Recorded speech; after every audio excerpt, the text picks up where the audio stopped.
Hello, everyone, and thank you for joining today's webinar. My name is Reese, and I'm going to be your moderator for today's session. We're going to kick off the session at the top of the hour. We're just waiting so everyone has a chance to join. In the meanwhile, though, we'd love to hear from you. So let us know where you're joining from using the chat or the comments, depending on what platform you're watching from. And yeah, tell us something that you'd like to get out of today's webinar. Bit of housekeeping before we kick off. The session is being recorded, and the recording will be emailed to everyone that's registered for the event. Probably tomorrow or so, but potentially Friday. You'll also get the slides emailed to you as well. So yeah, make sure you sign up and get registered for today's event. If you haven't done that already, head over to datacamp.com/webinars, or you can head over to the event on LinkedIn. And the link to register is there as well. If you have any questions throughout the session, please let us know using the comments or the chat, and I will save them for the Q&A as well.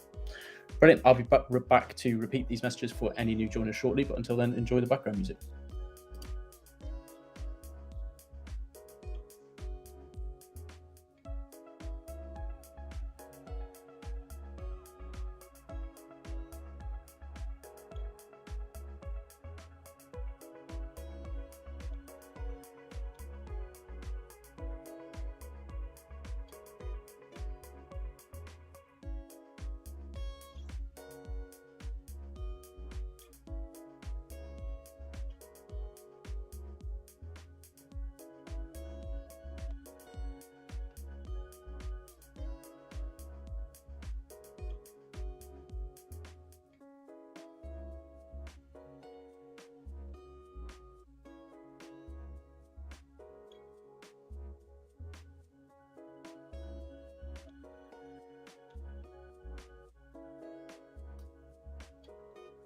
Hello, everyone, and thank you for joining today's webinar. My name is Reese, and I'm going to be a moderator today.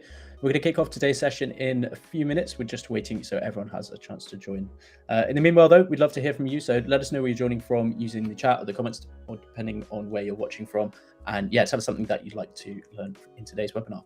Bit of housekeeping before we get going. The session is being recorded, and the recording will be emailed to everyone that's registered in the next couple of days. We'll also be sending over the slides as well. If you haven't registered already, head over to datacamp.com/webinars, or head over to the LinkedIn event for today's session, and the link to register is there as well. Brilliant. I'll be back in a minute or so to repeat these messages for any last few joiners, but until then, enjoy the background music.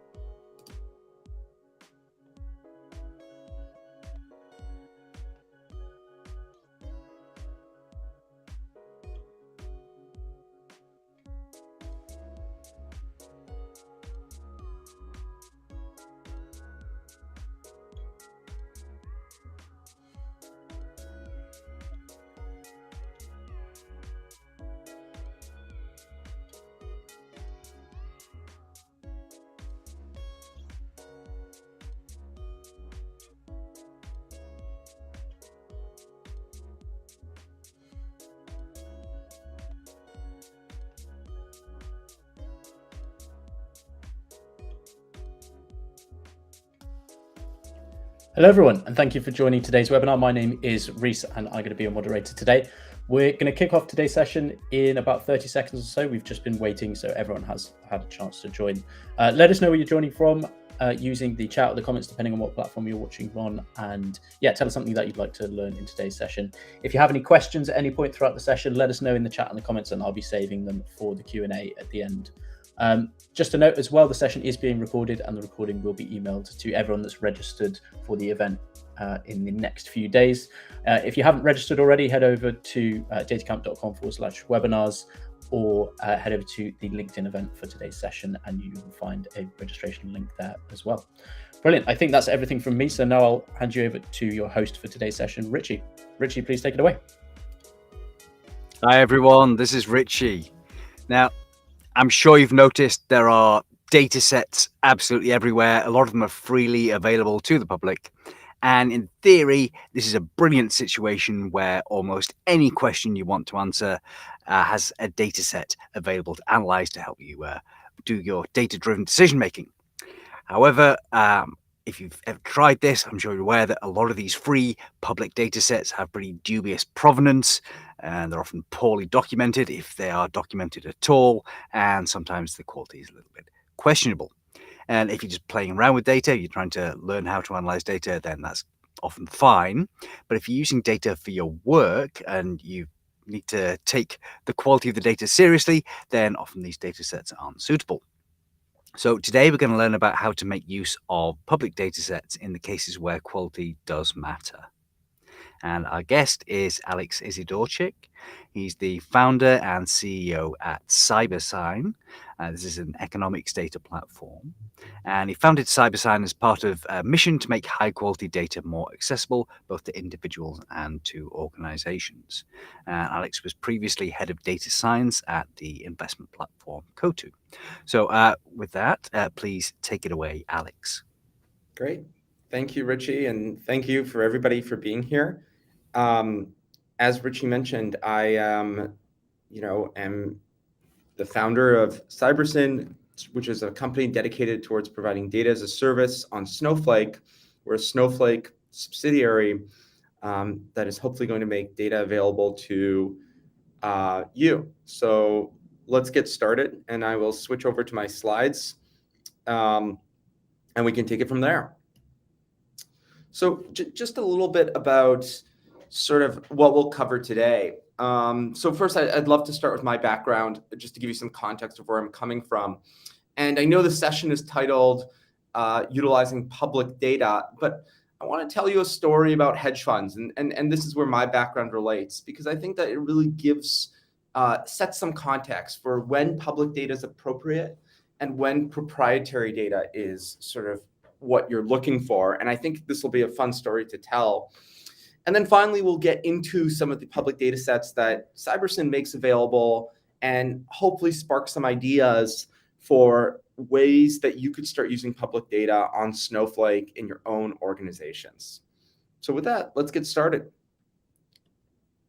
So as Richie mentioned, I spent 6.5 years leading data science at Coatue. For those who are not familiar, Coatue is a $70 billion AUM investment manager based in New York and California. When I joined as an intern back in 2014, we were managing maybe only 12 billion, and we weren't really using data. And so I started the data science practice and really started hiring people, data engineers, analytics engineers, data scientists, and procuring both public and private data. And this is what ultimately, led me to start Cybersyn.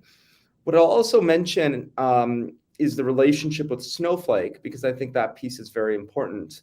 Well, at Coatue, I had the really great fortune of investing in Snowflake, the data warehouse, data cloud company, building a relationship with their executive team.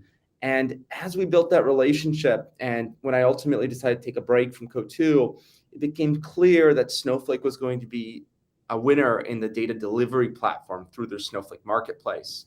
And that led to a conversation that ultimately led to Cybersyn and starting something new, becoming a founder, and sort of focusing not just on sort of using data within one company's context, but making that data available to other organizations, and hence Cybersyn.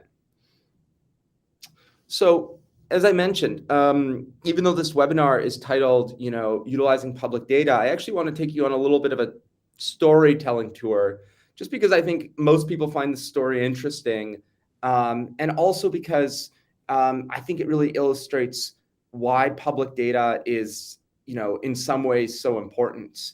So let's start by talking about the hedge fund industry, which, for those who are not familiar, hedge funds, at least in the US, are investment vehicles that invest privately on behalf of high net worth individuals, pensions, endowments, sovereign wealth funds, right? These are essentially financial vehicles, investment firms that are in the business of picking stock on behalf of their clients, right? And traditionally, these hedge funds were basically split into two groups. They were discretionary funds and quantitative funds.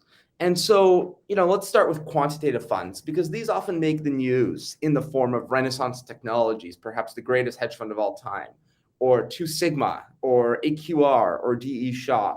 And so these types of funds have always been famous for using data in their investment process. They hire, famously not finance people, but math PhDs, physics PhDs, anybody and everybody that can, help predict where stock prices are going. Again, Jim Simons, Renaissance Technologies is probably the most famous one of these. And they're, what characterizes a lot of these funds is they're often very short-term focused. That is, they're predicting time series on a short-term basis.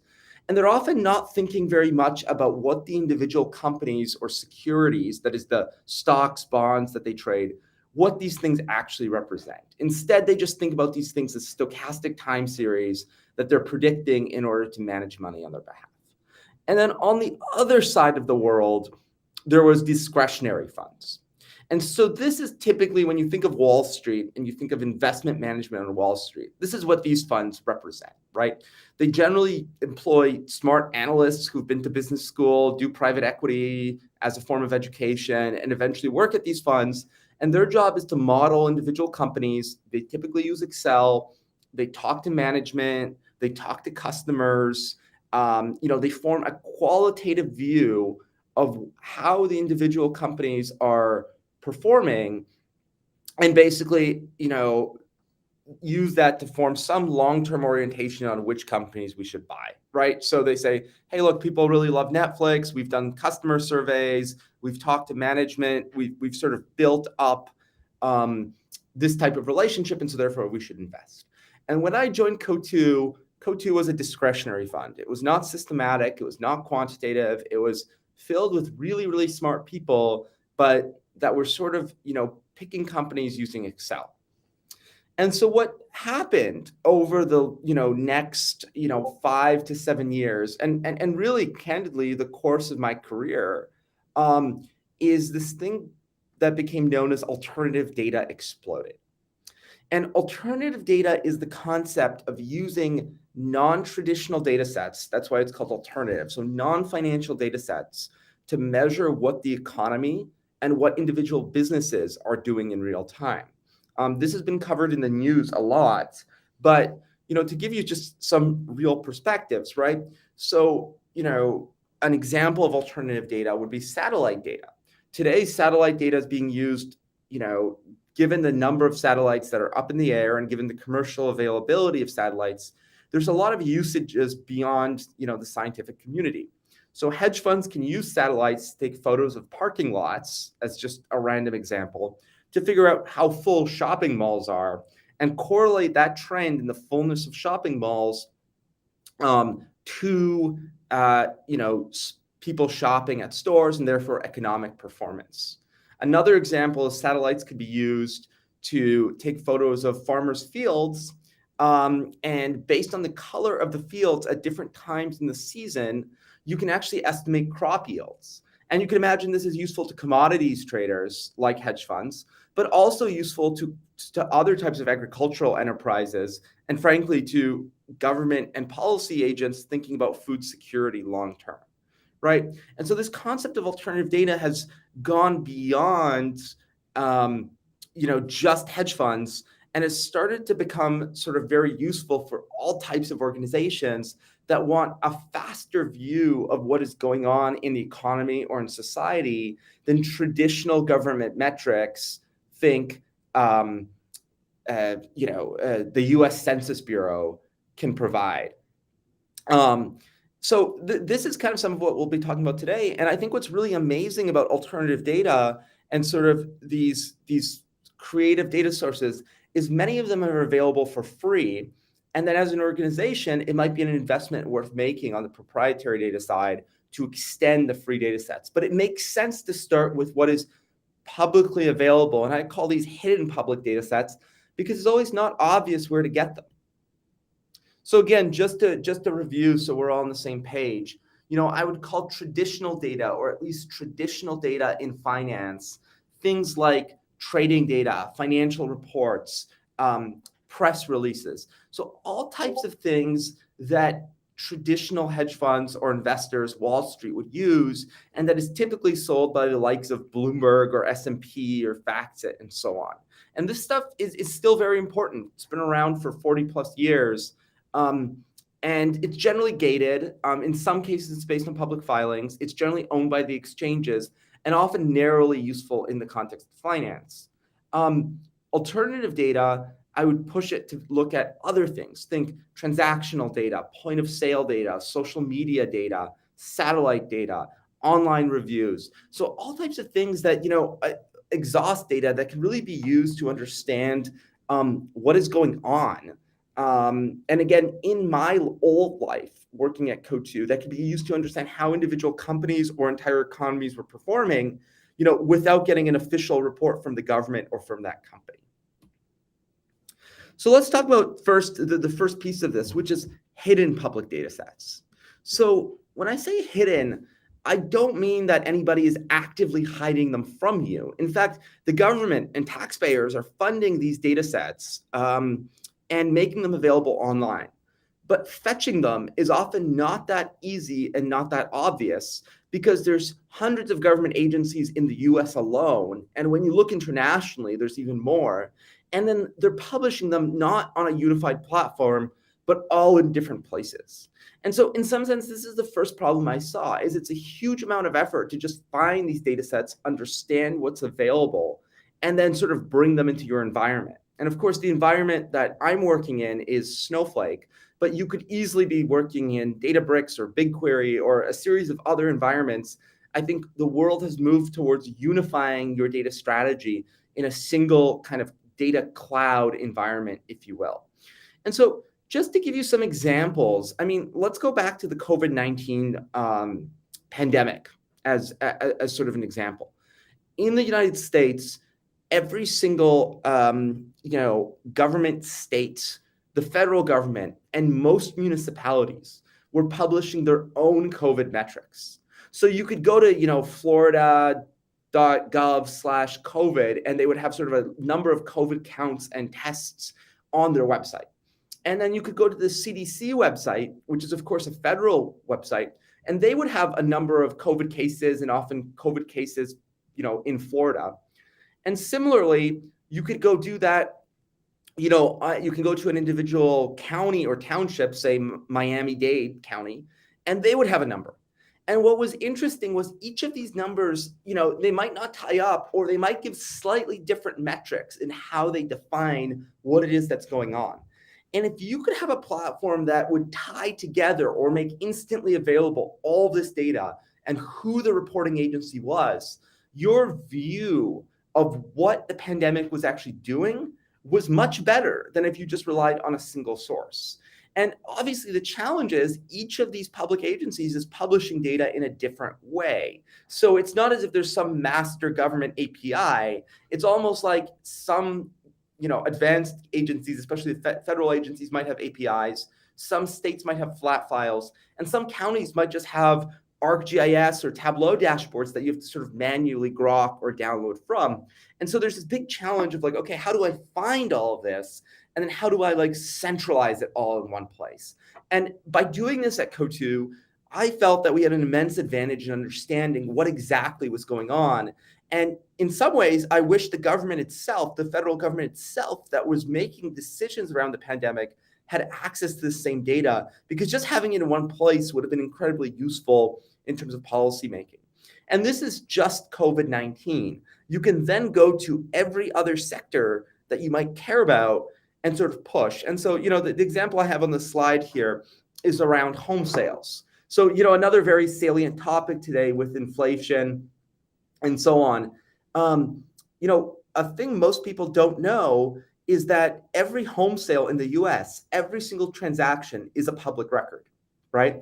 And in some cases, those public records don't disclose personal information because people shield themselves with LLCs, but certainly every company buying or selling real estate is a public record.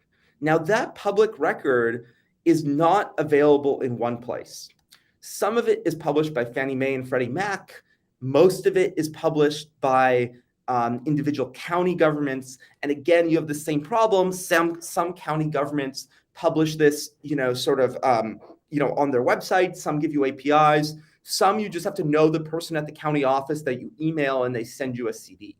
But nonetheless, this is clearly incredibly valuable information that is, by the way, in many cases updated on a daily basis, so much faster than what, traditional government metrics published on a quarterly or monthly level tell you about inflation and house prices. So for your organization, if you deal with home sales, mortgages, interest rates, that is an untapped source of data that you really should be paying attention to, and ideally you would have a central place to pull it.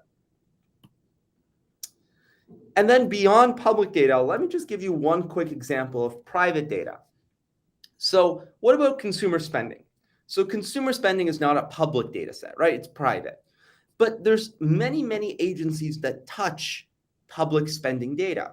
So when you swipe your credit card at a merchant, right, that goes through a payment processor, at least one. It could go through many payment processors, many gateways. If you're paying through Stripe or PayPal or something else, that may have a payment processor on that end. And then that goes through a credit card network that touches both the merchant bank and the customer bank. And so all of these transactions are digital. And so effectively, what this means is that there are many people that end up with ownership of this data, and many people that have the potential to monetize this data in an anonymized and aggregated fashion. And so you can see that if you start with public data about, say, consumer spending, you can then dive deeper into proprietary sources of consumer spending data that give you an even more granular view of sort of the real-time economy, if you will. And obviously hedge funds and advanced organizations are doing this. But before you do this, you sort of want to start with the public data sources themselves. And so then there's the next question of why now? So why has this become, so particularly salient now? And I think that there's a moment in, the data science space where you should be paying attention to public data sources and private data sources today. So I guess the first reason is the economy has digitized. Every transaction is basically recorded, and sort of the number of economic transactions that are done in an analog fashion, so think with cash, are decreasing. And in fact, some countries, take India as an example, have basically entirely digitized their economies where every payment is being made digitally. And so the ability of governments, agencies, and the private sector to sort of make data available and understand their economies in real time is better than ever. Now, that data availability, data joinability is maybe not solved, but the potential is there. And so any decision that you're making today, not based on data, is a missed opportunity. And this is markedly different than what was maybe a year ago, where there were sectors of the economy that were really missing any type of coverage. The second piece is the modern data stack. So, I keep mentioning Snowflake and sort of the data cloud, but it's not just Snowflake. It's the entire range of data cloud services that make working with data suddenly very possible, and tools on top of that infrastructure. Think DBT, think the series of BI companies out there that have suddenly made accessing data very possible. And I'll add to this, it's not just a technology story, it's also a story about people. So most organizations have spent the last decade, or at least half decade, depending on their maturity curve, building data science teams. So whereas 10 years ago, having a data science team might have been a competitive advantage or a differentiator, today there's virtually no company that doesn't have some form of data analyst, data science team, if you will. But I think what is markedly different, or what can change, is everybody today focuses on internal data. So how can we sort of leverage our internal data to sort of make decisions? And my argument is that, look, you need to start looking, if you want a competitive advantage, you need to start looking to external data. Because unless you're Google, you only have sort of 1% of the world's economic data. And let's dig further into this, right?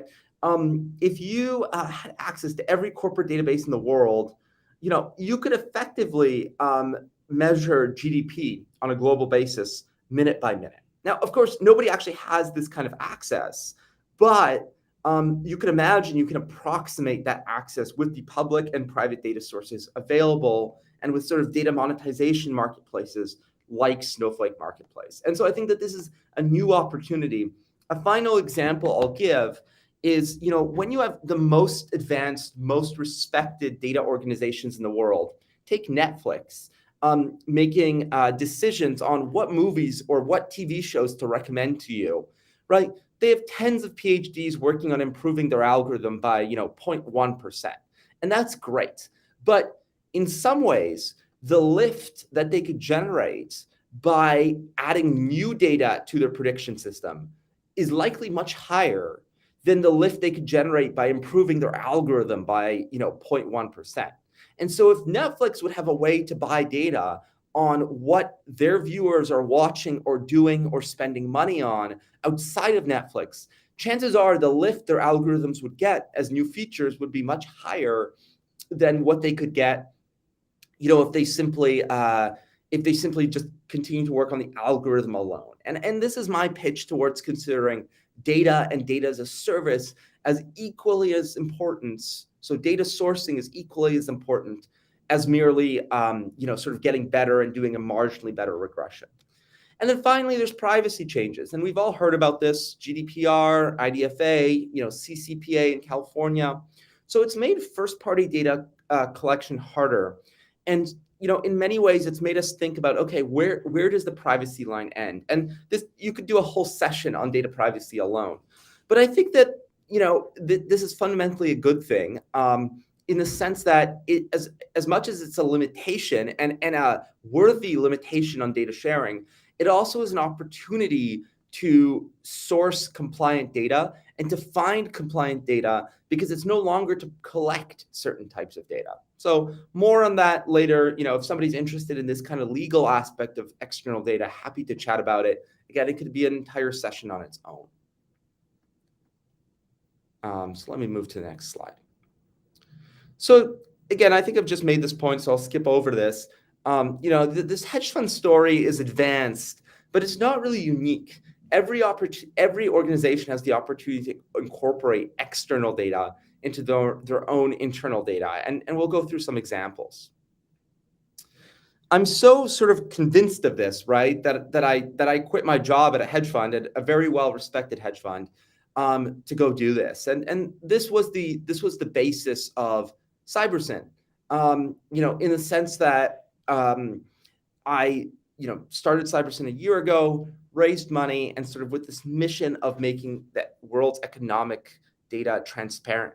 And what this means in practice is that Cybersyn collects data from all the different types of sources that I showed you earlier, from all the municipal, county governments, from public agencies, and we clean up this data, we unify it, we make it mergeable along individual join keys, right? So that it's joinable. So if you have data from the IRS, you can join it from data to Fred, to join it to data from the FDIC, and sort of start using it on the Snowflake data platform, as opposed to focusing on sort of making all of the alternative, API calls to every individual data source, of which, again, there are hundreds. And I really felt that, this is step one, is make all this fantastic data that taxpayers are already paying for, make it usable in a single platform, so folks can focus on the analytics and the models, and sort of not on the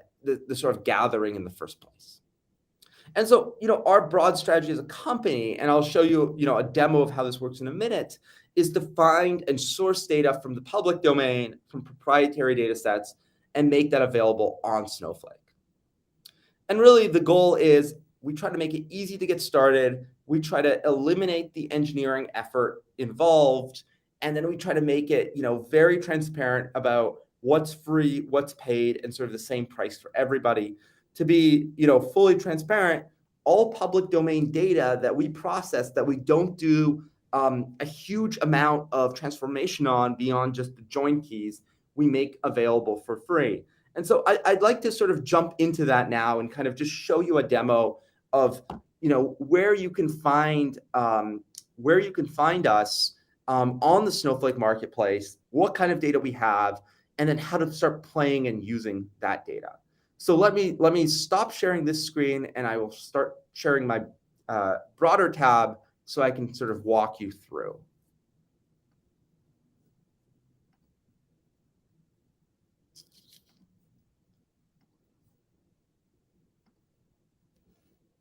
Alrighty. So now you should see, all right, there we go. You should see Cybersyn on the Snowflake marketplace. So I am logged into Snowflake. And if you log into Snowflake, you can also access this link by logging out of Snowflake. Just go to apps.snowflake.com/marketplace. Whether you have a Snowflake account or not, you will find us here. You will also find a series of other data vendors here as well. And so if you type in Cybersyn, you can find us as a data provider, and you can see the vast majority of our listings are free. And these listings are organized in groups. And so what we've really endeavored to do is to say, okay, there's themes you might want to look at. You might want to look at financial data. You might want to look at public release government data, or you might want to look at something a little bit more specialized. Say you care about SEC filing specifically, or addresses and geographic data specifically. And if you click into any one of these, right, you get a bunch of documentation around what's in here. You see our data dictionary, so we document that. We give you example queries. And if you were logged into your Snowflake account or any free Snowflake account, rather than clicking manage listing, you could click sort of get listing, and this would automatically create that database in your Snowflake account, and you could start querying all the tables and sort of fields and values and so on available here. Now, the other thing that you'll find that's very important is there's a documentation button. So if you hit the documentation button, you'll be taken to the Cybersyn documentation page, which is much more feature rich than sort of what we're able to post in the Snowflake listing. And this gives you a lot of detail about when we update the data, where we source the public data from. So if you want to go down to the direct source yourself, you can. We publish change logs every time we update the data. We show you, okay, here's what changed. Here's how we're improving the data over time. We give you the data dictionary of what tables are actually in that dictionary. And then what's also cool is we give you a link to Streamlit, which is effectively a link to a place where you can demo the data without downloading it, right? And this is an example of a Streamlit that sort of gives you just a quick example of what this data can do. In this case, we're looking at USPS address change data. So we're looking at inbound migration. Now, what's interesting about this, and I'll show you another example here that I've already got pulled up in the financial space, right? And this is from our financial data package, which again, if you click access data on Snowflake, you'll find you can download that data directly yourself. But before I do that, is we put together these financial Streamlits, and Streamlit is just a dashboarding company. It was acquired by Snowflake, and it allows you to basically build dashboards. And we built these dashboards just to demo what we think a lot of our customers and free users would want to do. So when the Silicon Valley Bank crisis happened in the United States in March of this year, we decided to take all of this data from the FDIC and sort of make it available. And you could see we sort of made a series of charts available. You could see, how much deposits is held by large banks versus small banks, the share small banks have. This is weekly deposits, the number of branches open and closed, what percentage of sort of banks are, open and are covered by the FDIC insurance, how many bank failures there are, and this is all well and good. But what's really interesting, I think, and what the way we try to help people get started is, besides giving you, this chart and giving you sort of, the raw data here, we also give you the SQL query. And the SQL query allows you can just copy and paste this into Snowflake, into the Snowsight UI. And as soon as you do that, you can basically copy our own chart here. So basically what I can do is I can just copy this. I can go into Snowsight, and this is just my own, Snowsight insight. Again, if you have a free Snowflake account or a paid Snowflake account, you can do this. You can paste that in here, and you can sort of immediately run this query. And you sort of get that data, you have to have mounted, our listing, which again, I showed you how to do. And if you could hit chart, you can immediately replicate the chart and say, hey, I don't want, a line chart. I want a bar chart, and I want this date to be a dates. Oh, okay, fine. A week. Right. And I can sort of replicate that chart. I can, order it correctly. And suddenly I've replicated this chart, and that gives me a starting off point. Beyond the scope of sort of this demo, I would also point out that we share in many cases the actual code to generate this entire Streamlit app. So if you want a jumping off point to build these Streamlit apps, we're happy to share. Just get sort of in touch with us. Okay, with that, I will stop sharing this piece and go back to my slides.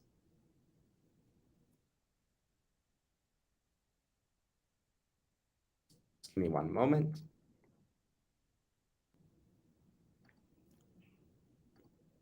So once again, we covered this, but here's some of the types of free data that we make available.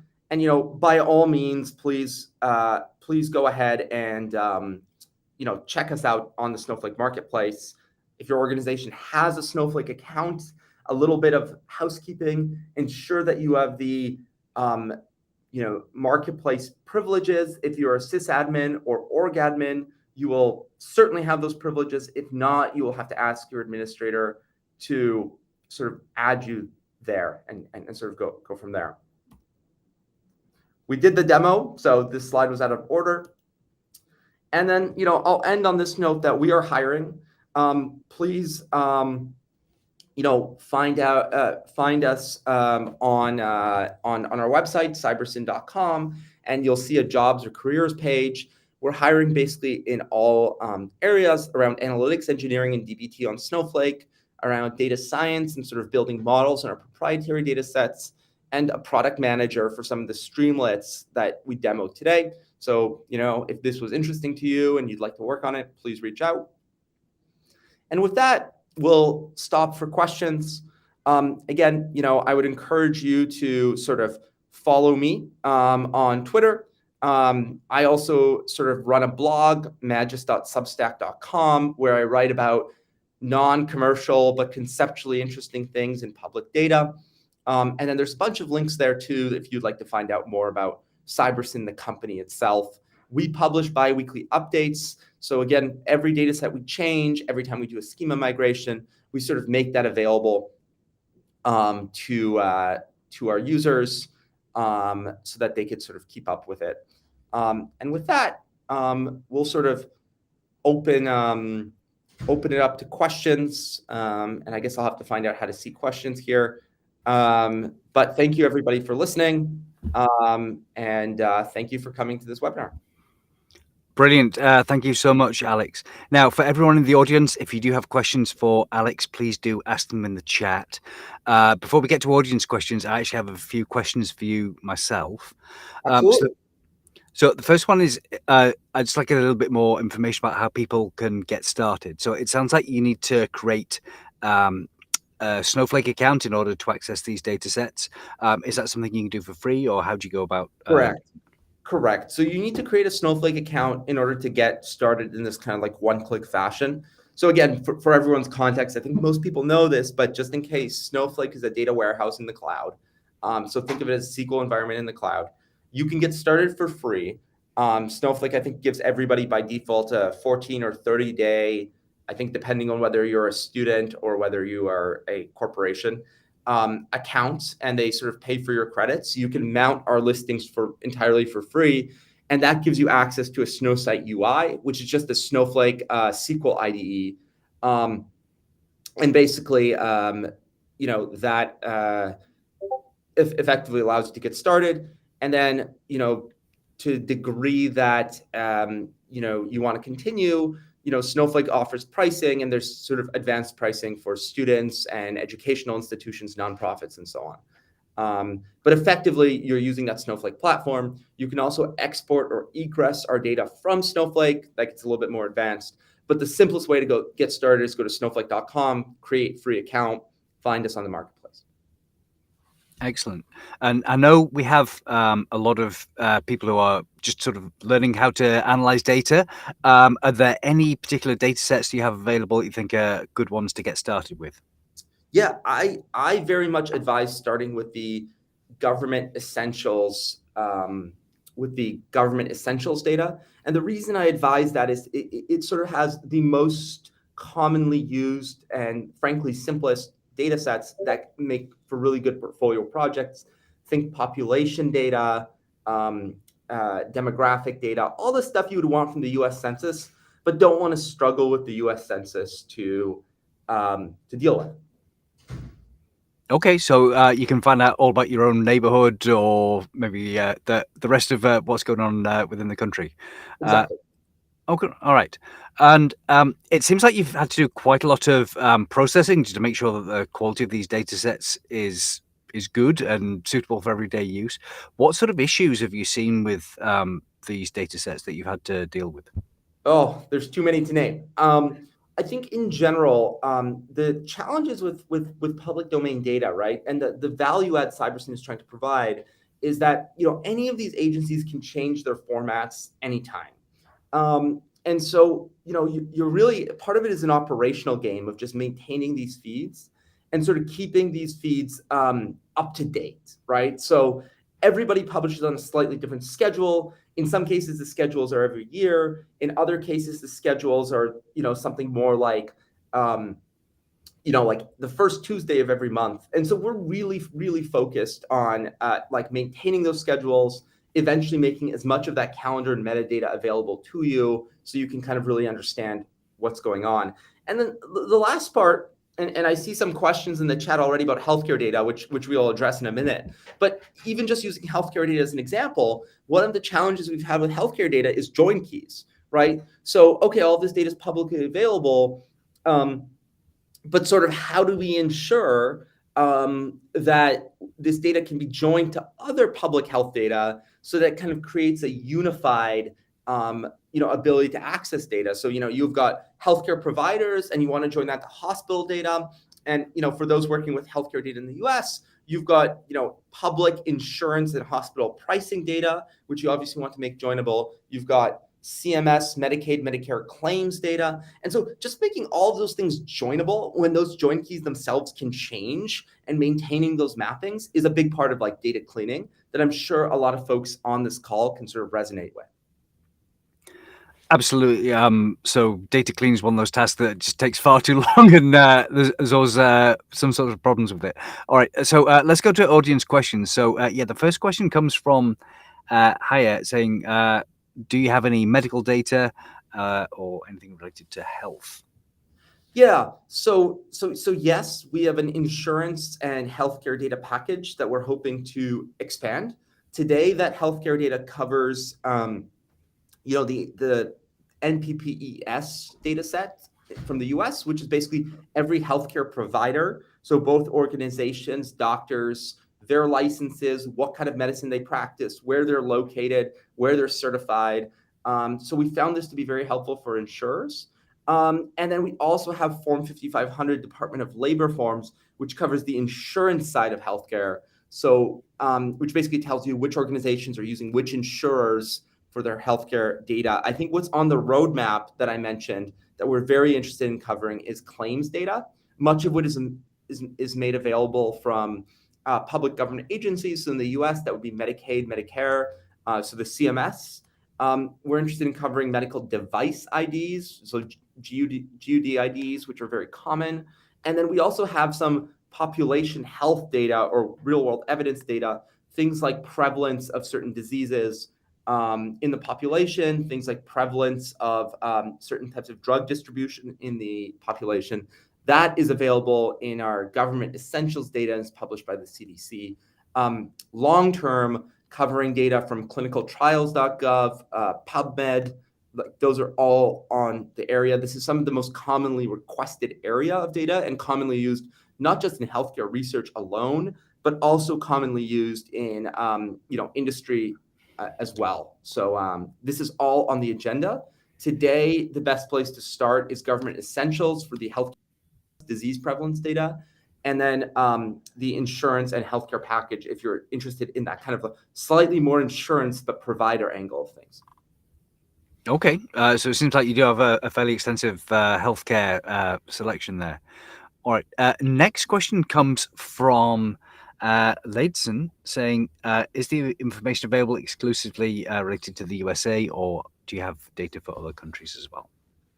Definitely not. We definitely have international data, and our goal and aim is to cover the world, right? So again, my dream, right, is that we are the commercial U.S. Census Bureau for the world, not just for the U.S. We do have a skew towards U.S. data today, only because, that's where a lot of our initial clients have started. But the government essentials package, to be clear, does not cover just U.S. government data. It covers government data, period, published by, all types of governments, from around the world, and from NGOs or intergovernmental organizations like the UN, IMF, and so on. I would also add we've began by rolling out dedicated dedicated packages for certain countries. So you'll find we have a Canadian data package, and that data is also included in the government essentials package, but the Canadian government package focuses just on Canada. So everything the government of Canada or a Canadian agency publishes, we put in that package for convenience, because we found I happen to be Canadian, so it's near and dear to my heart. But aside from that, it has nothing to do with that. Aside from that, we've just noticed that the Canadian government is particularly good at public data. I would say the UK government is also good at this as well. And so we've just grouped that together for convenience, so that some of our public sector clients who want to focus on that, is kind of interesting. So yes, we do intend to cover other countries, long story short. And check out Government Essentials. Check out, if you're Canadian or interested in Canadian data, then of course check out the Canada package. Excellent. And related to that, if there is a data set that you want to see but you don't have available already, then is there some way that people can ask for new data sets? Absolutely. And we love that. In fact, that's how for all of our public domain data that we give away for free, that's essentially our guiding principle. Email us at support@cybersyn.com, hello@cybersyn.com, or you can always find us on our cybersyn.com/contact page, where you can sign up for our newsletter or request new data sets. And there's an even area there to request new data sets. I will say, to be fully transparent, our priority is helping organizations, right? So in many ways, if you are affiliated with an academic organization and want a piece of public domain data, or you're affiliated with a commercial or public sector organization, so you're a private company or you're a government or you work on behalf of one of those take priority because they increase our reach the most. But we also are happy to take recommendations from enthusiasts that might just have great ideas that could benefit the community. All right, excellent. So get your recommendations in there, please, everyone. All right, next question comes from Humna saying, comparing healthcare data and financial data, which portfolio externals? I'm not sure what professional prowess means in this context. I think it means like, what's useful if you want to get a job? What should you go about analyzing? Yeah, I'll answer it two ways. It's like what's useful in getting a job, and then I'll also answer it in terms of like on a professional scale, what's been my experience with these two industries. So I would say, right now there's a shortage of data professionals everywhere. So I don't think you have a particular advantage focusing on one or the other. I would, depending what you're passionate about, I would focus on that. There's a dearth of public domain information in both areas. So, and really, if somebody asked me what are the two industries that need data professionals the most, probably healthcare and finance is what I would name first. So I think it's 50-50.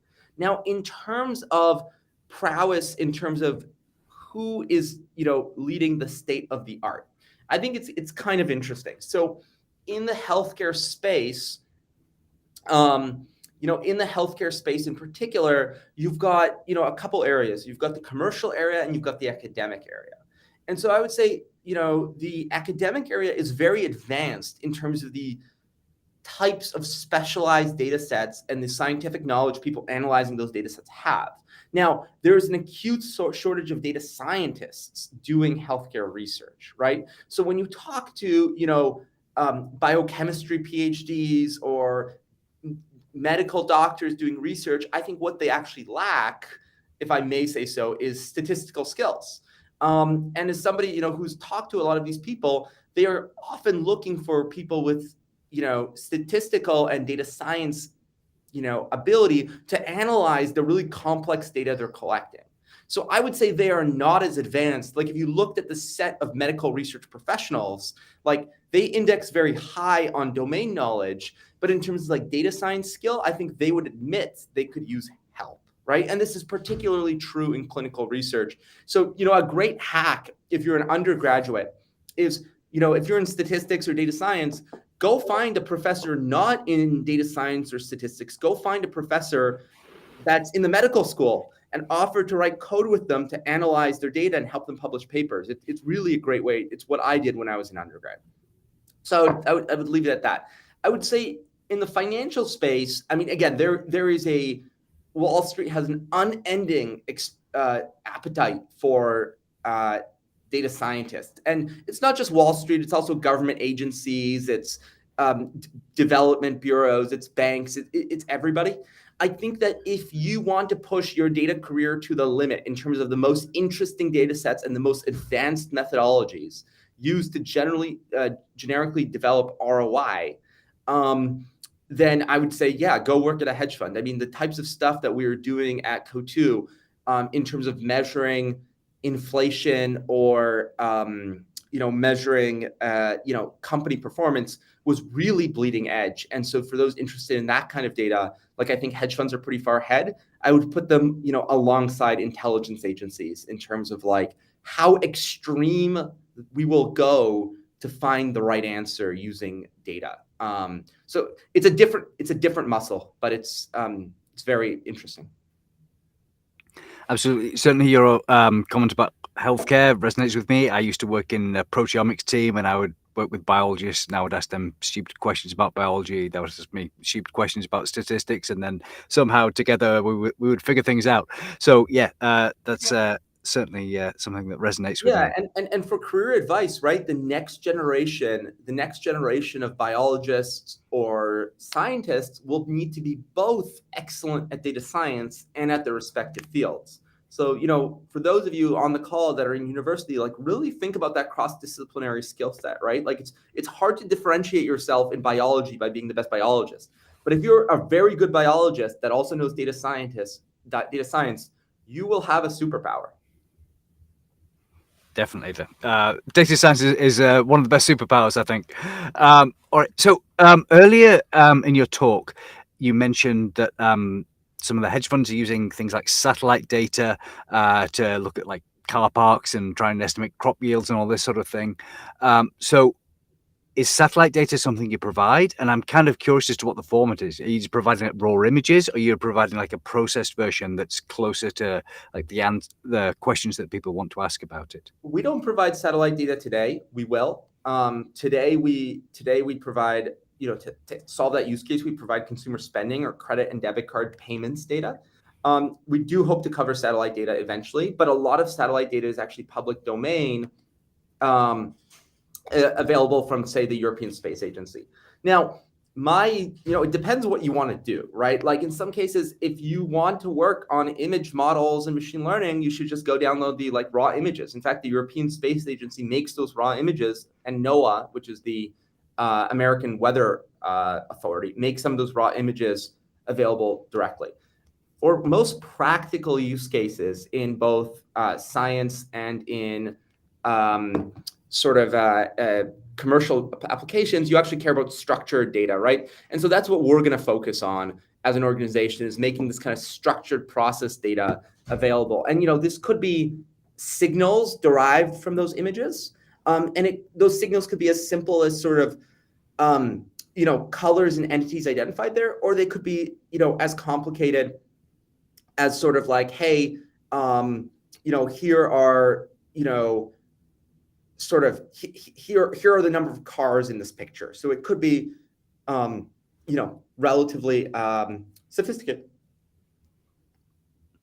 Okay, so it's sort of one step of processing that gets you a little bit closer to like common use cases. Yeah. And the goal of Cybersyn, like we're really focusing on, I know that there's all this buzz about AI and, our point of view is, as much as generative AI will democratize the access to data, at the end of the day, you need accurate, clean, structured data to AI to act upon.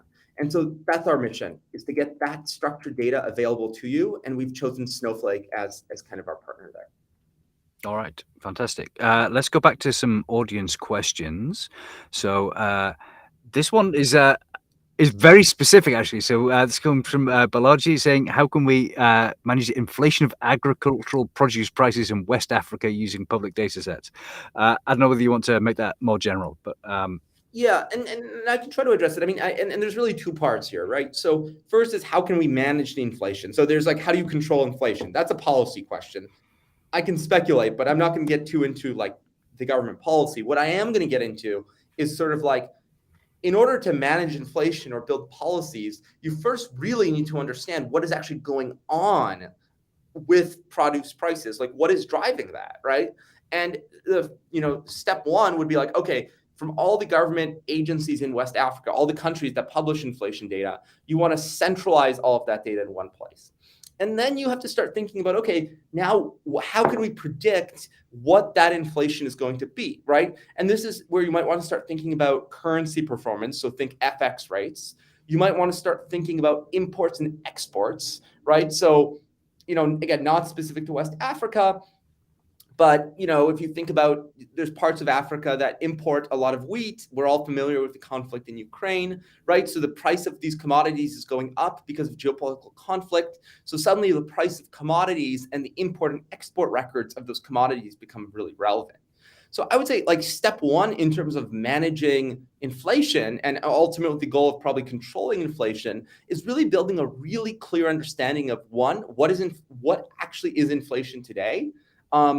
And then two, what is driving that inflation so we can address some of these underlying drivers, right? Which it depends on who you are, but if you happen to be high up in the government, maybe the answer is, well, we need to sign certain types of treaties or free trade agreements with certain countries because it turns out that our exports are driving or our imports are driving this inflation, and we could increase or decrease imports or exports based on this. So without getting into the policy conclusions, which I'll leave to the government folks, I think the sound basis would be, first, let's get all of our data in a room. Let's build a master dashboard for inflation in West Africa by commodity, and then let's get into those underlying drivers. Right. And that's a government policy objective, but that's not that different from what we were doing at Co2. The only difference is at Co2, we were looking at that and basically saying, okay, like what's going to happen? And then let's bet on that thing happening. that's fascinating. And I really do hope that government officials or government statisticians are actually doing this sort of thing where they are getting good quality data and they're doing analyses, they're building dashboards, and they are trying to make data-driven decisions. My experience, by the way, with the folks at the U.S. Census Bureau and generally the Department of Commerce in the United States has been fantastic. I think they've really smart people, really smart economists and statisticians trying to do the right thing. Now, the question is, can we empower them more? So part of that is a question of funding, but part of that is a question of improving the types of data they have access to, right? The way I often pitch people on Cybersyn is like, look, the Federal Reserve in the United States is making decisions, and not just, again, not to make this United States focused, this is true in the UK as well. What about in the UK, the central bank is making decisions on these, sort of interest rates in the country based on monthly survey data. Can we do better? I think the answer is yes. Yeah, it certainly seems like there's a lot more data available than just a few surveys. All right. So one more audience question. This comes from Mannion saying, what about the use of synthetic data for experimentation or simulation of? Okay, basically, I think the short version of this is: are synthetic data sets useful for this sort of thing? like they can be, right? So I think where synthetic data, the way I'll answer it, so broadly, yes, it's a huge question. It's kind of hard to address in one sentence. I think where synthetic data actually plays a really great role is around differential privacy and sort of taking real data sets that are sensitive in nature and making them available, sort of making them available for querying, but without compromising privacy. And you can use differential privacy techniques to accomplish that. I'll leave it at that. I think that if you want to talk about synthetic data, I would urge you to check out the startup tonic.ai, which has a ton of interesting information about that. We did a training on synthetic data recently. Let me just try and find the. I'll get Reese to post a link for that shortly, and in case you want to check out things about synthetic data. All right. So next question comes from Catherine. So do you provide data in regard to consumer products, in particular vehicle sales and vehicle market share or personal loan acquisitions? Cool. Specific but relevant. Yeah. So specific but relevant. The answer is yes. So check out our consumer products or like consumer spending package. We do have really great real-time data on consumer purchases of all types of products. We have some public data available on loans. Today, it mostly focuses on mortgages and sort of loans for that purpose. But we are very interested, and we have some aggregate macro data available about consumer auto loans on a macro basis. That is, it goes by city, by state, and so on, but it's not individual loan level. But it's something I'd love to cover, and I would love to hear more about this use case. I think if you work at a company and you're interested in this type of data, you should reach out to us because I really think we can help you. All right, fantastic. So I think this is all the audience questions for now. So before everyone jumps off, I was going to say we've got some upcoming sessions. So next week on Tuesday, we've got a code along session about using AI to enhance product pages. That's going to be using LangChain and Python. On Wednesday, we've got a session on how data science is used in the energy industry. And on Thursday, we've got a session on getting return on investment from AI. So please do go to datacamp.com/webinars and sign up for those. I hope to see you in future sessions.